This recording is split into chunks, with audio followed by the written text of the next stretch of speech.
దేవుని వాక్యమైన బైబిల్ నుండి మనము లూకాసు వార్త 8:21 వచనం మీద ధ్యానం చేస్తూ వస్తున్నాం కదా.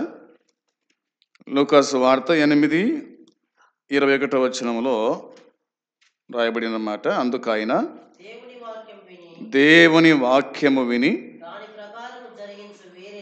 దాని ప్రకారము జరిగించు వీరే నా తల్లియు నా సహోదరులని వారితో చెప్పాను. ప్రార్థన చేద్దాం. తల వంచి ప్రార్థనలు ఎక్కిభవించండి. ప్రార్థన చేద్దాం. ప్రేమగల తండ్రి, మీకు వందనాలు, స్తోత్రాలు, నీకు కృతజ్ఞతాస్తుతులు చెల్లించుకుంటున్నాము. నీ దయా వాత్సల్యతను బట్టి నేటి దినం కూడా మరలా నీ సన్నిధిలో ఉండే కృపా ధన్యత మీరు మాకు ఇచ్చారు. అందుని బట్టి స్తోత్రం, స్తుతులు తండ్రి.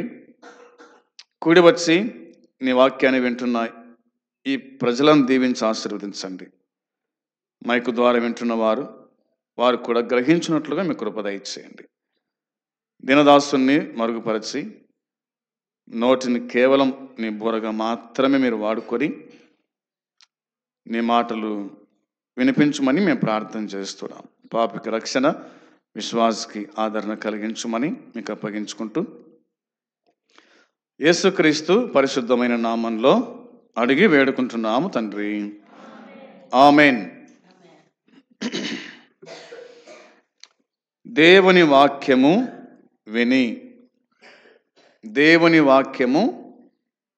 విని దాని ప్రకారము జరిగించు వీరే అన్నాడు. దేవుని వాక్యాన్ని వినాలా, రెండవదిగా ఏం చేయాలంట? జరిగించాలా. వాక్యాన్ని వినాలి, జరిగించాలి. వాక్యాన్ని విని జరిగించకపోతే ఎట్లా? ఈ నా మాటలు విని దాని ప్రకారంగా జరిగించు వీరే అన్నమాట కనిపిస్తుంది. ఈ నా మాటలు విని అని ప్రభువు చెప్పాడు మరొక ఉపమానంలో. ఒకడు బుద్ధిమంతుడు, మరొకడేమో బుద్ధిహీనుడు.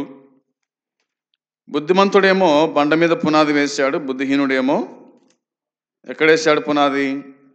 ఇసుక మీద వేసినాడు.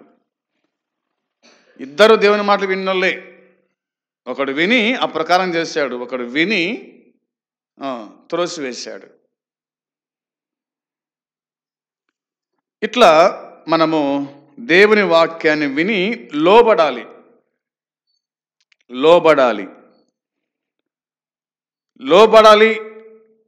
అన్నటువంటి అంశం మీద మనం ధ్యానం చేస్తున్నాం. ఒకటి, నోవాహు దేవుని మాట విన్నాడు, దేవుని మాటకు లోబడినాడు, దేవుడు చెప్పింది చేసినాడు. ఏం చెప్పాడు దేవుడు అంటే, ఓడను కట్టమన్నాడు, తయారు చేయమన్నాడు. తయారు చేస్తూ కూడా ఏం చేశాడు? ఓడ తయారు చేస్తూ ఏం చేశాడు? మళ్ళా సువార్తను ప్రకటించినాడు. సువార్త ప్రకటించినాడు. ఎన్ని ఏళ్ళు ప్రకటించాడు? 120 సంవత్సరాలు ప్రకటించినాడు. 120 సంవత్సరాలు సువార్త ప్రకటించినాడు. అప్పుడు ఎంతమంది రక్షించబడ్డారు? ఎంతమంది వచ్చినారు ఓడలోకి? ఎంతమంది వచ్చారంట? 8 మంది మాత్రమే. 8 మంది అంటే తన కుటుంబం మాత్రమే రక్షింపబడినారు. దేవుని మాట విన్నోళ్ళందరూ, దేవుని మాట వినని వాళ్ళందరూ ఏమైనారు? జలప్రలయంలో చెప్పండి, జలప్రలయంలో మునిగిపోయినారు, చనిపోయినారు. విన్న వాళ్ళేమో ఓడలో సురక్షితంగా ఉన్నారు, వినని వాళ్ళేమో చనిపోయినారు. అబ్రహాము కూడా దేవుని మాట విన్నాడు. అబ్రహామును దేవుడు పిలిచినాడు. ఏమని పిలిచాడు? నీ దేశము నుండి, నీ బంధువుల యొద్ద నుండి, నీ తండ్రి ఇంటి నుండి నేను చూపించు దేశానికి రా అన్నాడు. వచ్చాడా లేదా? విడిచిపెట్టినా లేదా? విడిచిపెట్టలేదా? చెప్పాలి, మీరు పలకాలి. విడిచిపెట్టినాడా? బయలుదేరినాడా? చూపించే దేశం పోయినాడా? పోయినాడు. తర్వాత తనకు కుమారుడు పుట్టినాడు. అతని పేరేం పేరు? అబ్రహాం కుమారుని పేరేం పేరు? ఇస్సాకు. పుట్టిన తర్వాత దేవుడు అడిగాడు మరలా. ఏమని అడిగినాడు? నీకు ఒక్కడై ఉన్న నీ కుమారుణ్ణి, అనగా నువ్వు ప్రేమించు, అదిగో రావాల, నువ్వు ప్రేమించు ఇస్సాకును నేను చూపించు ఆ పర్వతములలో ఒక దాని మీద అని చెప్పాడు. విన్నాడా లేదా? లోబడినా లోబలేదా? లోబడినాడు, విన్నాడు, పోయినాడు, అర్పించాడు. భక్తులైన వాళ్ళు మనకు కనిపిస్తారు, వారు లోబడ్డారు. ఇప్పుడు అబ్రహాము విశ్వాసులందరికీ తండ్రి అన్నమాట ఉంది. తర్వాత మూడవదిగా బెసలేలు అనే ఒక వ్యక్తి ఉన్నాడు బైబిల్లో, మోసే కాలంలో ఉన్నాడు. ఈ బెసలేలు చక్కని పనివాడు. రాయితో పనిచేస్తాడు, వజ్రాలతో పనిచేస్తాడు కదా.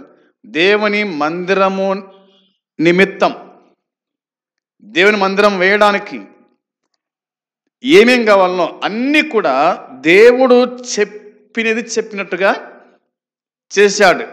అట్లనే చేశాడు. ఇట్లా కాదు అట్లా చేద్దాంలే, అట్లా కాదు ఇటు చేద్దాంలే అనలే.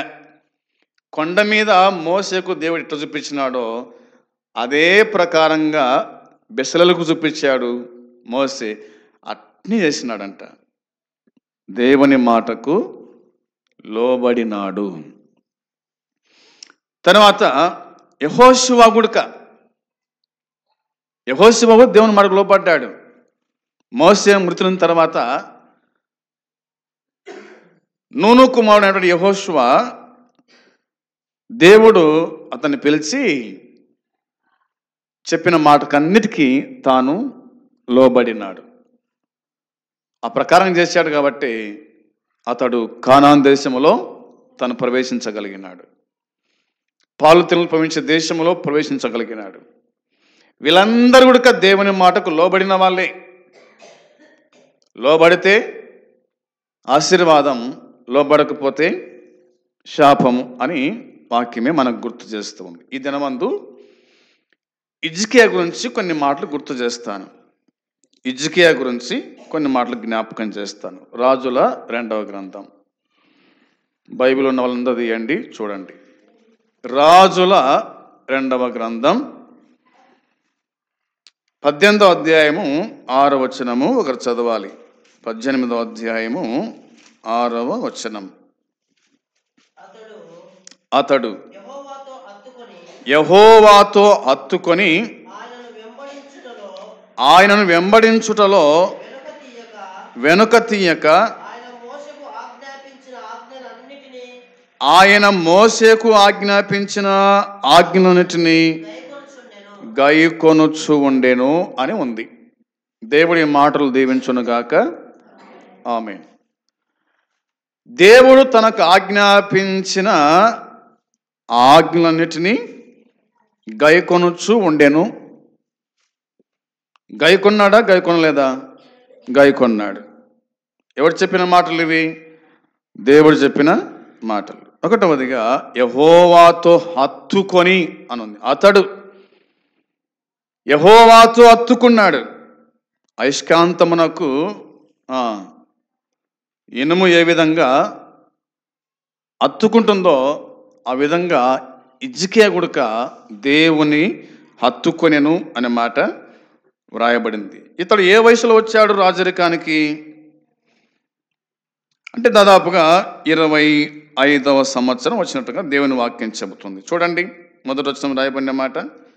మొదటి వచనంలో ఇశ్రాయేలు రాజును ఏలా కుమారుడునైన ఓస ఏలుబడిలో 3వ సంవత్సరమందు యూదా రాజును ఆహాజు కుమారుడునైన హిజ్కియా ఏలనారంభించినప్పుడు 25 వాడై యెరూషలేమునందు 29 సంవత్సరములు ఏలెను. అతని తల్లి జకరియా కుమార్తె, ఆమెకు అబి అని పేరు అని ఉంది. హిజ్కియా ఎవరి కుమారుడు?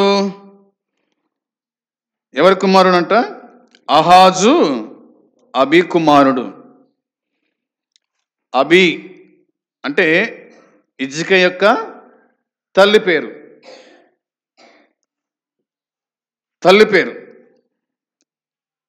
ఈ రాజు యూదా రాజు అయిన హిజ్కియా అని ఉంది.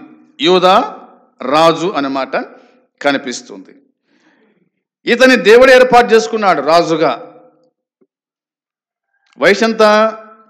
25 సంవత్సరాలు. అవునా? 25 సంవత్సరాలు. ఏలుబడి కాలం ఎంత? 29 సంవత్సరాలు. సుదీర్ఘ ప్రయాణం. రాజుగా తను పనిచేశాడు. ఈ రాజు ఏం చేశాడు అంటే, వచనం 3 చూడండి, 3-4 వచనాలు చదువుదాం. తన పితరుడైన దావీదు చేసినట్లు అతడు యెహోవా దృష్టికి పూర్ణముగా నీతిని అనుసరించినాడంట. ఇది గుర్తుంచుకోవాలి. ఎలా దేవుని అనుసరించాలా? ఎలా దేవుని మనం అనుసరించాలంటే పూర్ణముగా. ఒకటేంటంటే తన పితరుడైన దావీదు చేసినట్లు అతడు యెహోవా దృష్టికి పూర్ణంగా నీతిని అనుసరించినాడు. నీతిని అనుసరించాలా, అవినీతిని దూరం చేయాలా, అంతే కదా? నీతిని మనం అనుసరించే వారిగా ఉండాలి, దుష్టత్వాన్ని దూరం చేయాలి. 4వ వచనంలో ఏం చేశాడు ఈ రాజు అంటే, ఉన్నత స్థలములను కొట్టివేశాడు, విగ్రహములను వేశాడు, పగలగొట్టేసినాడు, దేవత స్తంభములను పగలగొట్టాడు, మోసే చేసిన ఇత్తడి సర్పాన్ని ఏం చేశాడు? చిన్న భిన్నముగా చేసినాడు. దానికి ఇశ్రాయేలీలు నెహుష్టానను పేరు పెట్టి, చూడండి, దేనికి ధూపం వేశారంట? మోసే చేసినటువంటి ఆ ఇత్తడి సర్పానికి ధూపం వేస్తున్నారంట. ఎవడైనా సర్పానికి ధూపం వేస్తారా? పాములకు ధూపం వేస్తాడు ఎవడన్నా? పుట్టలకు పోయి మొక్కుతారు ఎవడన్నా? అన్నీ కూడా తను నిర్మూలన చేసేసాడు, అంతేం లేదు. ఉన్నత స్థలాలని కొట్టివేశాడు, విగ్రహాలను పగలగొట్టేశాడు, దేవత స్తంభాలను పడగొట్టాడు. అవునా? ఇత్తడి సర్పాన్ని చిన్న భిన్నముగా చేశాడు. ఇవన్నీ దేవుని పిల్లల్లో ఉండకూడదు అనమాట. ఈ విగ్రహాలు కానీ ఇవన్నీ ఏవి కూడా ఉండకూడదు. ఎందుకంటే మన దేవుడు జీవంగల దేవుడు. ఎవరంటే ఆయన జీవంగల దేవుడు, సృష్టికర్త అయిన దేవుడు. ఆయన సృష్టికర్తను మనం ఏం చేయాలా? పూజించాలా. సృష్టిని మనము పూజించకూడదు. సృష్టి మనం పూజించకూడదు. సృష్టిని చేసిన వాడిని మనం పూజించాలి, ఆరాధించాలి. అది మనం గుర్తుంచుకోవాల్సిన విషయం. 5వ వచనం చూడండి. అతడు ఇశ్రాయేలు దేవుడైన యెహోవా యందు విశ్వాసముంచిన వాడు. చాలండి. అతడు ఇశ్రాయేలు దేవుడైన యెహోవా యందు ఏముంచినాడంట? విశ్వాసం ఉంచాలంతే. మనమేం చేయాలా? దేవుని యందు విశ్వాసం ఉంచాలా, అవిశ్వాసం ఉంచాలనా? విశ్వాసం ఉంచాలా. మనం విశ్వాసం కాబట్టి విశ్వాసం ఉంచాలా. అతని తర్వాత వచ్చిన యూదా రాజులలోను అతని పూర్వీకులైన రాజులలోను, ఈ మాట చూడండి, అతనితో సమానమైన వాడు ఒక్కడుగా లేడంట. ఎంత మంచోడో హిజ్కియా. పూర్వీకులు, తనకంటే ముందున్న వాళ్ళు ఇలా జీవించలేదు, ఇలా ప్రవర్తించలేదు అని రాయబడిందండి. అతనితో సమానమైన వాడు ఒక్కడు కూడా లేడంట. ఇతనితో సమానమైన వాడు ఎంత పర్ఫెక్ట్గా తాను జీవించాడో, రాజరికానికి వచ్చింది మొదలుకొని ఎలా జీవించాడో దేవుని వాక్యం మనకు స్పష్టంగా తెలియజేస్తుంది. అతడు యెహోవాతో హత్తుకొని అని ఉంది కదా. హత్తుకొని ఒకటి, హత్తుకొనుట, హత్తుకున్నాడా? అవునని దేవుని వాక్యం చెబుతుంది. హత్తుకున్నవాడు ఏం చేస్తాడు? వెంబడిస్తాడు కదా. ఒక మాట చూడండి, ద్వితీయోపదేశ కాండంలో 6:18 చూస్తారు ఒకసారి. ద్వితీయోపదేశ కాండము 6వ అధ్యాయము 18వ వచనము చూడాలి. ఎవరికంట? నీకు మేలు కలుగునట్లు నీ ఎదుట నుండి వెళ్ళగొట్టేదనని యెహోవా చెప్పిన ప్రకారము నీ పితరులతో ప్రమాణము చేసిన ఆ మంచి దేశములో నీవు ప్రవేశించి దాన్ని స్వాధీనపరుచుకున్నట్లు నీవు యెహోవా దృష్టికి యథార్థమైనది ఉత్తమమైనది చేయవలెను అని ఉంది. చాలు వినండి. ఇక్కడ మనము జ్ఞాపకం చేసుకున్నప్పుడు దేవుడు చెప్పిన మాట, నీకు మేలు కలుగునట్లు నీ ఎదుట నుండి నీ సమస్త శత్రులను వెళ్ళగొడతాను అన్నాడు. ఎప్పుడు వెళ్ళగొడతాడంట దేవుడు శత్రులను? ఎప్పుడైతే దేవుణ్ణి మనం హత్తుకుంటామో, ఎప్పుడైతే మనం దేవుని యొక్క ఆజ్ఞను పాటిస్తామో, అనుసరిస్తామో, ఆయన శాసనాలను కట్టలను జాగ్రత్తగా మనము ఆచరిస్తామో అప్పుడు అనే మాట మనకు కనిపిస్తుంది. చూస్తారా మాట చూడండి, అక్కడనే రాయబడిన మాట 16-17 చదువుతామా? 16-17 వచనాలు కనుక, మీరు మిస్పాలో మీ దేవుడైన యెహోవాను శోధించినట్లు ఆయనను శోధింపకూడదు. మీ దేవుడైన యెహోవా ఆజ్ఞలను అనగా ఆయన నీకు నియమించిన శాసనములను కట్టడలను జాగ్రత్తగా ఎలానంట జాగ్రత్తగా ఆచరింపవలెను. ఆయన శాసనాలు, ఆయన కట్టడలు, ఆయన విధించిన విధిని మనం ఏంటంటే జాగ్రత్తగా అనుసరించాలా, జాగ్రత్తగా అనుసరించాలి. అది దేవుని వాక్యం చెబుతుంది. నీవు దేవుని మందిరమునకు పోనప్పుడు నీ ప్రవర్తన జాగ్రత్తగా చూచుకొనుము అని ఉంది. మనం వచ్చేది ఎక్కడికి? దేవుని మందిరానికి వస్తున్నాం. పరిశుద్ధుడైన దేవుణ్ణి జ్ఞాపకం చేసుకోవడానికి, పరిశుద్ధుడైన దేవుణ్ణి ఆరాధించడానికి మనం వస్తున్నాం. కాబట్టి వచ్చేటప్పుడు మన ప్రవర్తన ఎలా ఉండాలి? జాగ్రత్తగా ఉండాలి, చూసుకోవాలి, అలా చూసుకోవాలి. నీకు మేలు కలుగునట్లు నీ ఎదుట నుండి నీ సమస్త శత్రువులను ఆయన వెళ్ళగొడతాడు. శత్రువులను ఆయన వెళ్ళగొడతాడు ఎప్పుడు? నీవు జాగ్రత్త పడినప్పుడు, ప్రభు మాట విన్నప్పుడు అనేది గుర్తుంచుకుందాం. వచనం 19లో యెహోవా చెప్పిన ప్రకారము, ఏమాట చూడండి, యెహోవా చెప్పిన ప్రకారము నీ పితరులతో ప్రమాణము చేసిన ఆ మంచి దేశములో నీవు ప్రవేశించి దాన్ని స్వాధీనపరుచుకుంటావు అనే మాట ఉంది. దేవుడు చెప్పినట్టు చేస్తాడు ఆయన, అంతే. ఆయన ఏం చెప్పాడు పితరులతో అది చేస్తాడు. మనం చెప్పి చేయము, ఆయన చెప్పి చేస్తాడు, అంతే. అర్థమైంది మాట?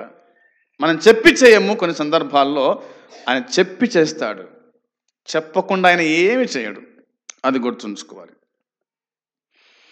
మంచి దేశం అంట, మన పితరుల దేశం. ఏ దేశం? మంచి దేశం. దేవుడు మంచి దేశాన్ని ఇచ్చాడు వాళ్ళకు. ఆ దేశం పేరు పాలు తేనెలు ప్రవహించు దేశము అని ఉంది. తర్వాత రాయబడిన మాట, నీవు యెహోవా దృష్టికి యథార్థమైనదియు ఉత్తమమైనదియు చెయ్యవలెను అని ఉంది. యథార్థంగా జీవించాలా, ఉత్తమమైన చేయాలా అనేది వాక్యం మనకు జ్ఞాపకానికి తీసుకొని వస్తూ ఉంది. ఇంకా మనం ఆలోచించడం చూడండి. 10వ అధ్యాయము వచనం 20 చూస్తారా? 10వ అధ్యాయము 20వ వచనం చదువుకుందాం. అక్కడనే, మీ దేవుడైన యెహోవాకు భయపడి ఆయనను సేవించి ఆయనను హత్తుకొని ఆయన నామమున ఏం చేయాలంట? ప్రమాణము చేయవలెను అని ఉంది. ప్రమాణము చేయాల. ఏమని ప్రమాణం చేయాలంట? నేను సేవిస్తా, నేను నీకు భయపడతాను, నిన్ను హత్తుకొని ఉంటాను అని కదా. నీ దేవుడైన యెహోవాకు భయపడు.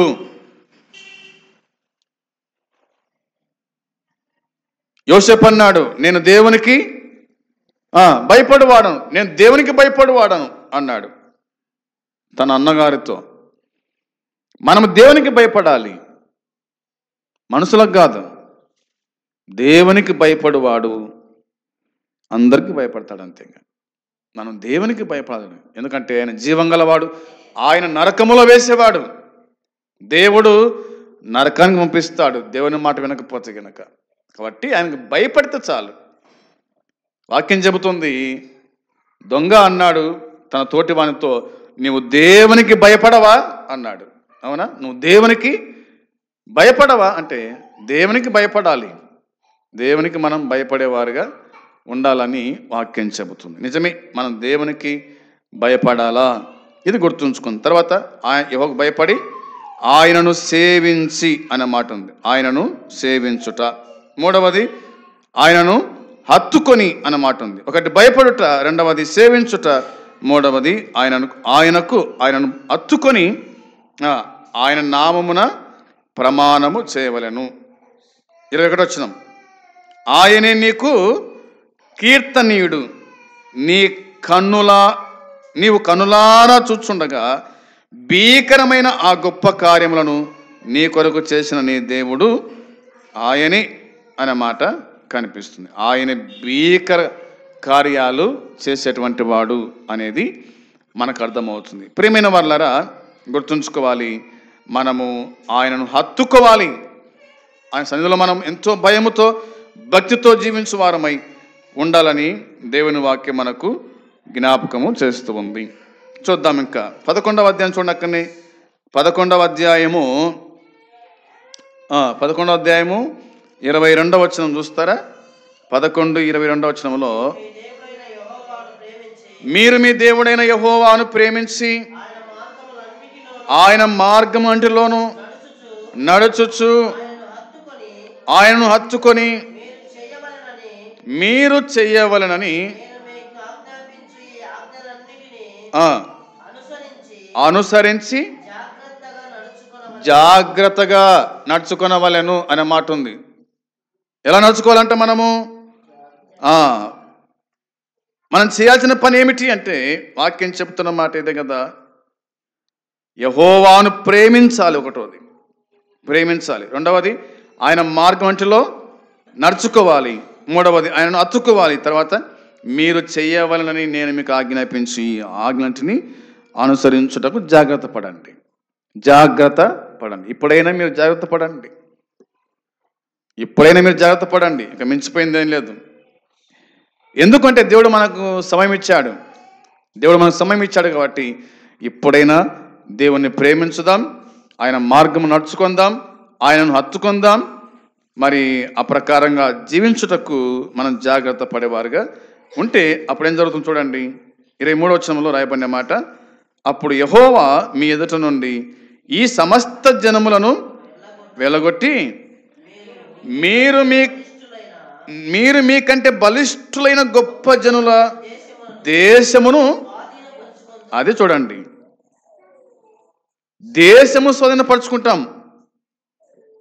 మీకంటే బలిష్ఠులైన గొప్ప జనుల దేశాన్ని మీరు స్వాధీనపరుచుకుంటారు.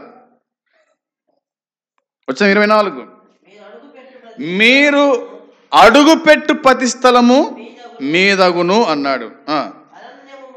అరణ్యం మొదలుకొని లెబనాను వరకు, యూఫ్రటీసు నది మొదలుకొని పడమటి సముద్రం వరకు మీ సరిహద్దు వ్యాపించుతుంది. అలా చేస్తాడు దేవుడు, అంతే. మీరు అడుగుపెట్టు ప్రతి స్థలాన్ని మీకు ఇస్తాడు. కొలతలు చెప్పాడు, అవునా? అక్కడి నుంచి ఇక్కడికి, ఇక్కడి నుంచి అక్కడికి అని చెప్పినాడు. 25వ వచనంలో రాయబడిన మాట, ఏ మనుషుడు కూడా మీ ఎదుట నిలవడు. తాను మీతో చెప్పినట్లు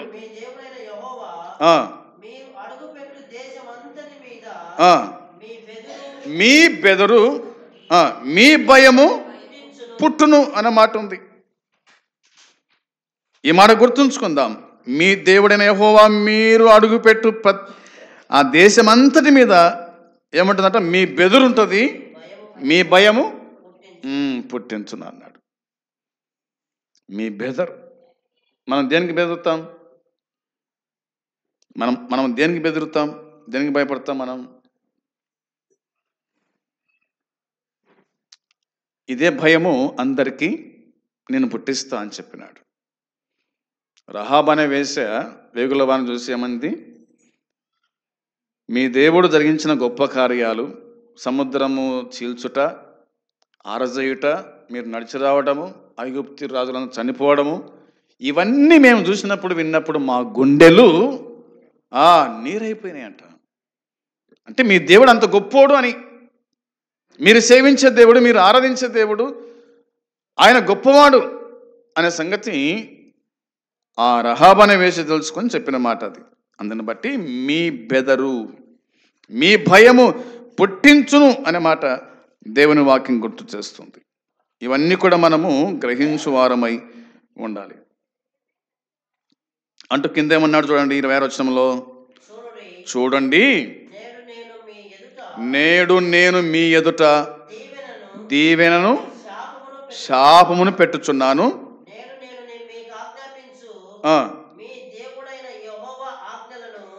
ఆజ్ఞలను వినిన ఎడల దీవెనయు, వినక విడిచి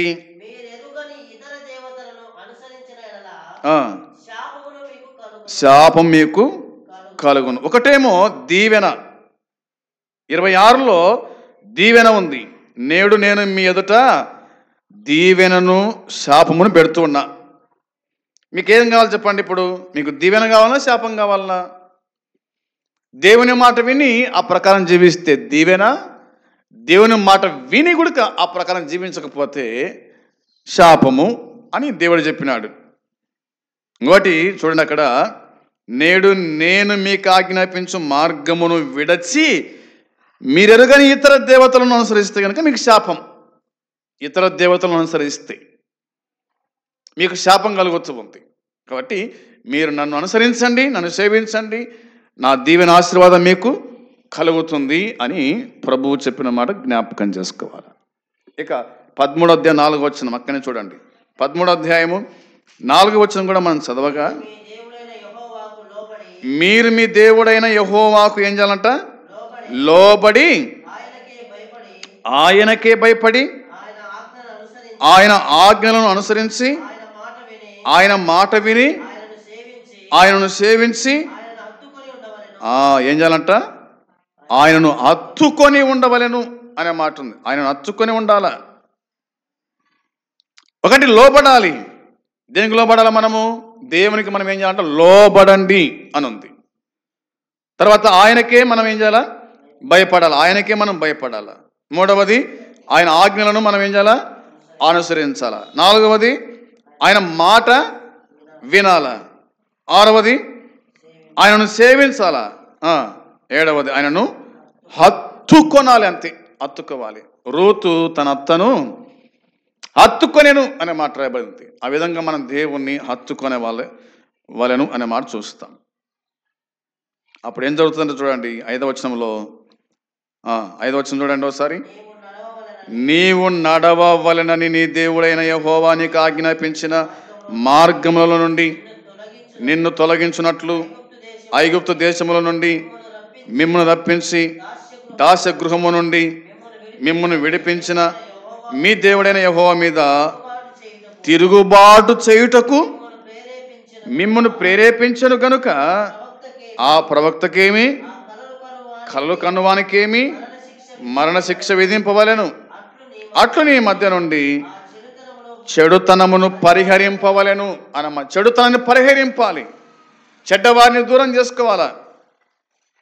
చెడ్డ ఆలోచనలు చెప్పేవారు, చెడ్డ తలంపులు తలంచినటువంటి వారిని అందరూ మనం దూరం చేసుకోవాలన్నమాట మనకు దేవుని వాక్యం చెబుతుంది. కాబట్టి గుర్తుంచుకుందాం, ప్రభునకు ఇష్టలుగా ప్రభునకు భయపడుతూ మనము జీవించాలనేదే దేవుని వాక్యం చెబుతుంది. ఏదైతే నిన్ను అడ్డగిస్తుందో, ప్రభు సన్నిధికి రాకుండా కదా, ఆరాధనకు రాకుండా నిన్ను ఏది అడ్డగిస్తుందో నువ్వు దాన్ని దూరం చేసుకో, తొలగించుకో అంతే. దేవుని కంటే మనకు ఏది ఎక్కువ కాదు. దేవుని సహవాసం కంటే మనకు ఏది ఎక్కువ కాదు. అది ఏదైనా కావచ్చు, దాన్ని దూరం చేయాలంతే. ముందు మనం దేవుని సన్నిధిలో ఉండేది నేర్చుకోవాలా, దేవునితో సహవాసం చేయాలా, దేవునికి భయపడాలా, దేవుని మాట వినాలా, ఆయనను సేవించాలా, ఆ ప్రకారం జీవించాలా. అదే మనకు దేవుడు చెప్పినటువంటి ఆజ్ఞ మాట అనేది మనం గుర్తుంచుకోవాలి. ఇంతకు మించి ఏదైనా ఉందంటే దాన్ని తొలగించుకుందాం, దూరం చేసుకుందాం. దాన్ని ప్రభునకు దగ్గర కావాలన్నది వాక్యం మనకు జ్ఞాపకము చేస్తూ ఉంది. ఎజ్రా గ్రంథంలో ఇలా మనం చూస్తాము. ఒకసారి చూడండి. ఎజ్రా గ్రంథం 7వ అధ్యాయము 23వ వచనం.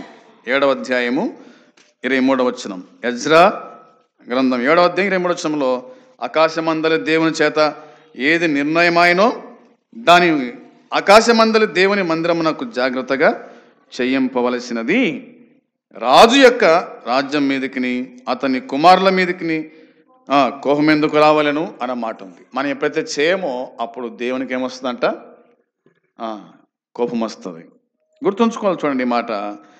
ఎందుకంటే బైబిల్ చెప్తున్న మాట ఏంటంటే, ఆకాశమందలి దేవుని చేత ఏది నిర్ణయమైనో దాని ఆకాశమందలి దేవుని మందిరమునకు జాగ్రత్తగా చేయించాల. దేవుని మందిరానికి ఏం చేయించాలనుకున్నామో దాన్ని చేయించాల. అలా చేయకపోతే కనుక ఏమవుతుందట? అలా చేయకపోతే దేవుని కోపం మీ మీదకి వస్తుంది. దేవుని కోపానికి మనకు గురవుతాం.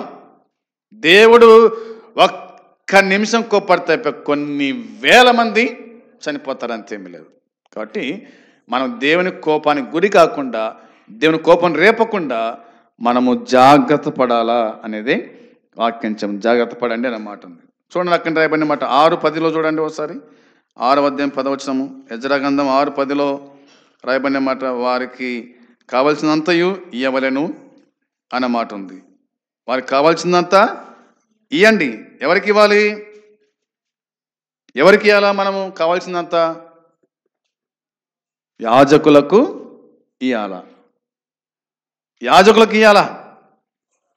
దేవుని దాసులకు వారికి ఏది అవసరమో అది ఇవ్వండి అని వాక్యం చెబుతుంది. వచనం 8 చూడండి.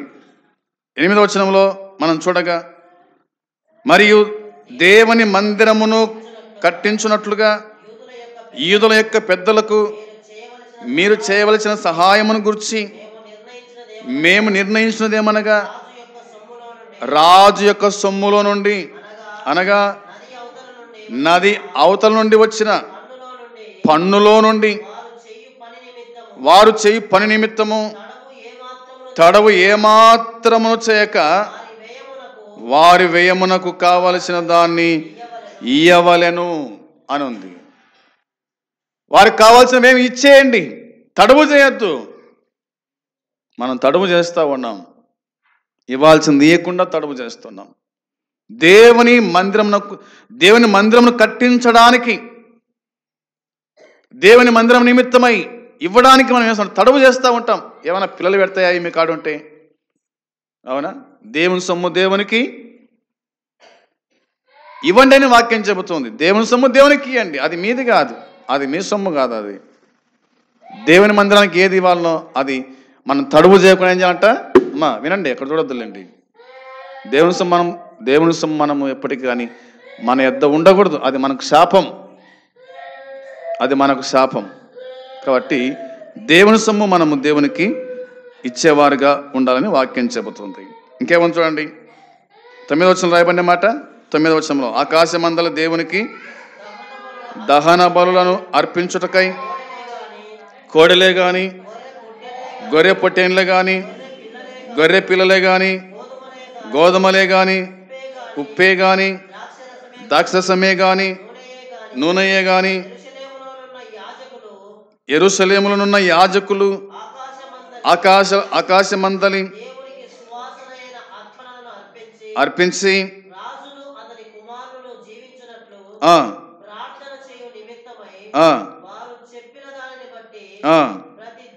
ప్రతి దినము తప్పకుండా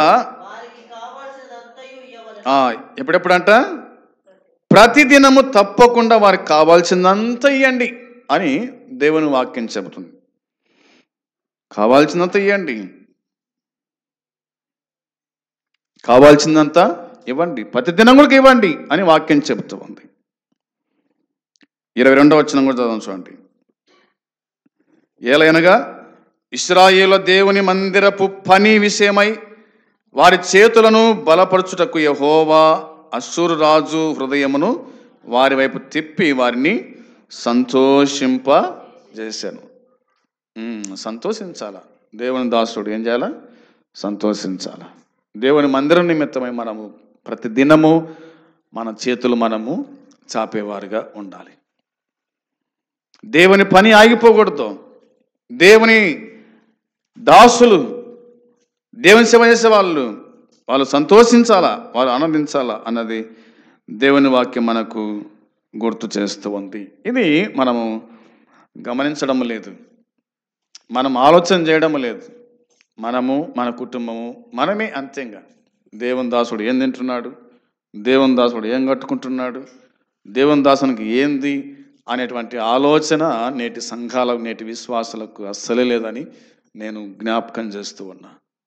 ప్రియమైన సోదరి సోదరులారా, గుర్తు చేసుకోవాలి, మనం ఈ సంగతులలో మనం చాలా లోబడటం లేదు, వాక్యానికి లోబడటం లేదు, వాక్యాన్ని సంగతి జీవించటం లేదు, అలా ప్రవర్తించటం లేదు.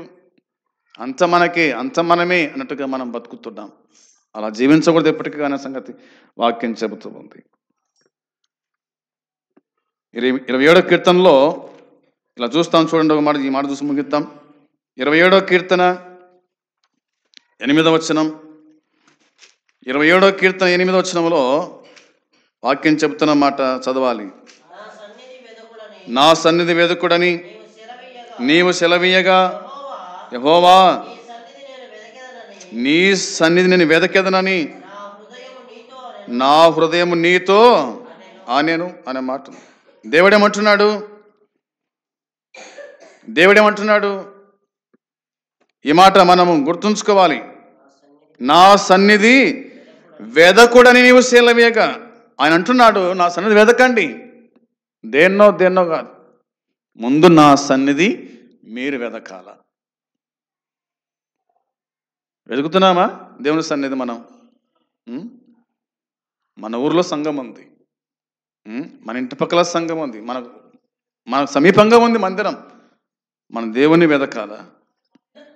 కాబట్టి నా సన్నిధి వెదుకుడని నీవు సెలవేగా యెహోవా నీ సన్నిధి నేను వెదికేదనని నా హృదయము నీతో ఆనెను అన్నమాట ఉంది. వెదకాల దేవుణ్ణి. వాక్యం చెబుతుంది, దేవుని యొద్దకు రండి, దేవుని యొద్దకు రండి, అప్పుడు ఆయన మీ యొద్దకు వచ్చును. మనం దేవుని కాడికి రావాలా, దేవుడు మన కాడికి వస్తాడు. మనము దేవునికి సమీపస్తులుగా ఉండాలి, దేవునికి దగ్గరగా ఉండాలి. ఆయనే మనకు ఆశ్రయము, ఆయనే మనకు కోట, ఆయన మనకు కొండ, సమస్తము ఆయనే. ఆయన లేకుండా మనం లేం, ఆయన లేకుండా మనం లేం. మనం ఉన్నామంటే దినము ఆయన ఉన్నాడు కాబట్టి మనం ఉన్నాం. ఆయనే మన మీద జాలిపడి ప్రేమ చూపించి మనల్ని ఆయన బతికించినాడు. అవునా కాదా? ఆయన బతికించాడు. దానికి ఒక మాట చూడండి, మనం బతికినామంటే దానికి కారణం ఏంటంటే ఆయన మనల్ని జ్ఞాపకము చేసుకున్నాడా? ఆ మాట చూద్దాం. 103వ కీర్తనలో 103వ కీర్తన 13వ వచనము. 103వ కీర్తన 13వ వచనములో తండ్రి తన కుమారుల ఎడల జాలిపడినట్లు యెహోవా తన యందు భయభక్తులు గల వారి ఎడల దేవుడు ఏం చేశాడంట? మన మీద జాలి, అవునమ్మా, మన మీద జాలి పడ్డాడు దేవుడు. వాక్యం చెప్తున్నమాట, తండ్రి తన కుమారుల ఎడల ఏం చేస్తాడంట? జాలి పడతాం. మన పిల్లల మీద మనం జాలి పడతామా లేదా? ఆ విధంగా దేవుడు కూడా జాలి పడినాడు. యెహోవా తన యందు భయభక్తులు గల వారి ఎడల జాలి పడ్డాడు. తర్వాత 14వ వచనంలో మనం నిర్మింపబడిన రీతి ఆయనకు తెలిసే ఉంది, మనము ఎలాంటి వారం? మనము మట్టి వారము. మనం మట్టి వారమని ఆయన జ్ఞాపకము చేసుకున్నాడు. మట్టి వారం ఆయన జ్ఞాపకం చేసుకున్నాడు. మట్టి కుండ అలా వేస్తే ఏమవుతుంది? అది అలా వాడేస్తే ఏమవుతుంది? పగిలిపోతుంది. మనం కూడా పగిలిపోతాం అంతే. కుండలు వేరైనా మట్టి మాత్రం ఒకటే కదా. మట్టి నుంచి ఎన్నో కుండలు చేస్తారు. బాణ చేయొచ్చు, కడవ చేయొచ్చు, కుండలు కదా, ఇవన్నీ చేయొచ్చు. కానీ మట్టి ఒకటే. కానీ కుండలు వేరైనా మట్టి ఒకటే. అయితే మట్టి ఏమవుతుంది? పగిలిపోతుంది, కుండ పగిలిపోతుంది. అందుకే ప్రభు అన్నాడు, మనం నిర్మింపబడిన రీతి ఆయనకు తెలిసే ఉంది, మన మట్టి వారం అని ఆయన జ్ఞాపకము చేసుకున్నాడు. జ్ఞాపకం చేసుకున్నాడు. వచనం 15, నరుని ఆయువు గడ్డి వలె ఉంది అన్నాడు. నరుని ఆయువు ఎట్టుందట? గడ్డి పీకేస్తే ఏమవుతుంది? ఎండిపోతుంది అంతే. గడ్డి పీకేస్తుంది. కాబట్టి మనం పీకేయకుండా దేవుడు ఏం చేశాడు? ఒకటి పొగలగొట్టకుండా జ్ఞాపకం చేసుకున్నాడు. రెండవది గడ్డి పీకేయకుండా ఏం చేశాడు? అలానే పెట్టాడు. మూడవదిగా అడవి పువ్వు పూయినట్లు వాడు పూయును, దాని మీద గాలి వీచగా అది లేకపోవును, ఆ మీదట దాని చోటు అది ఎరుగదు అనే మాట కనిపిస్తుంది. ప్రియమైన వాళ్ళరా, గుర్తు చేసుకోవాలి, మనము మట్టి వారము, మనము గడ్డి లాంటి వాళ్ళము, మనము పువ్వు లాంటి వాళ్ళము. అవునా? మనము నీటి మీది బుడగలాంటి వాళ్ళం, మనము ఆవిరి లాంటి వాళ్ళం. అయితే దేవుడు జ్ఞాపకం చేసుకొని మరొక సంవత్సరాన్ని ఆయన మనకిచ్చాడు. ఈ సంవత్సరమైన దేవుని మాటకు లోబడతారా? లోబడకుండా అలా జీవిస్తారా? దేవుని మాటకు లోబడి దేవుని వాక్యం విని ఆ ప్రకారంగా జరిగిస్తేనే మనము దేవునికి లోబడిన వాళ్ళం అవుతాం. అలా కాకుండా నా ఇష్టం, నా జీవితం నా ఇష్టం అంటే కనుక అది నీ ఇష్టమే, నీకే విడబడుతుంది. అది నీ ఇష్టం. ఎప్పుడైనా రావచ్చు, ఎప్పుడైనా పోవచ్చు. అయితే దేవుని దీవెన ఆశీర్వాదం అంటే ఏమి కూడా ఉండదు. దేవుని వాక్యం విని ఆ ప్రకారంగా చేయువాడే నా తల్లి, నా సహోదరులు అని ప్రభు చెప్పిన మాట గుర్తు చేసుకొని ప్రభునకు లోబడదాం, ఆ ప్రకారంగా జీవించుదాం. అట్టి కృప దేవుడు మనకు అనుగ్రహించునుగాక. ఆమేన్. ప్రార్థన చేద్దాం. కళ్ళు మూసుకొని మోకరించండి. ప్రార్థన పరిశీలన చేసుకోండి, పరీక్షించుకోండి. ఆయన మనల్ని జ్ఞాపకం చేసుకోవడానికి మనం ఎలాంటి వాళ్ళం, మనం ఎలా జీవించాలా. భక్తులైన వాళ్ళు చాలామంది లోబడ్డారు. హిజ్కియా లోబడ్డాడు దేవుని వాక్యమునకు, దేవునికి లోబడ్డాడు. చాలామంది ఆ విధంగా మనం చూసాం. కాబట్టి మనం లోబడదాం, దేవుని మాట విందాం, జాగ్రత్త పడదాం, ఆ ప్రకారంగా బతుకుదాం. తండ్రి, మీకు స్తోత్రం, స్తుతులు చెల్లిస్తున్నాం. మీరు అందించిన ఈ శ్రేష్టమైన సందేశం కోసం ప్రార్థన. ఎంతమంది వినగలిగారో వారి జీవితాల్లో కార్యం జరిగించి ప్రతిఫలం దయచేసి మీరే కాపాడమని మీకు అప్పగించుకుంటూ ఇంటికి వెళ్తుండగా దీవించి పంపండి. పిల్లలు, యవనస్తులు, పెద్దలు, వృద్ధులు, విధవరాలను దీవించి మీ కాపుదలు దయచేసి కాపాడి సహాయపడమని, మా అక్కరలు తీర్చి ఆదరించమని, ఆదుకోమని మీకు అప్పగించుకుంటూ యేసుక్రీస్తు పరిశుద్ధమైన నామంలో అడిగి వేడుకుంటున్నాము తండ్రి. ఆమెన్. పరలోకమందున తండ్రి ప్రేమ, మన ప్రభువైన యేసుక్రీస్తు కృప, పరిశుద్ధాత్మ సన్నిధి సహవాసం కూడి వచ్చిన మనకు సకల పరిశుద్ధులకు ఇప్పుడు ఎల్లప్పుడు సదాకాలము తోడై ఉండునుగాక. ఆమెన్. అందరికీ వందనాలు. మంచిది.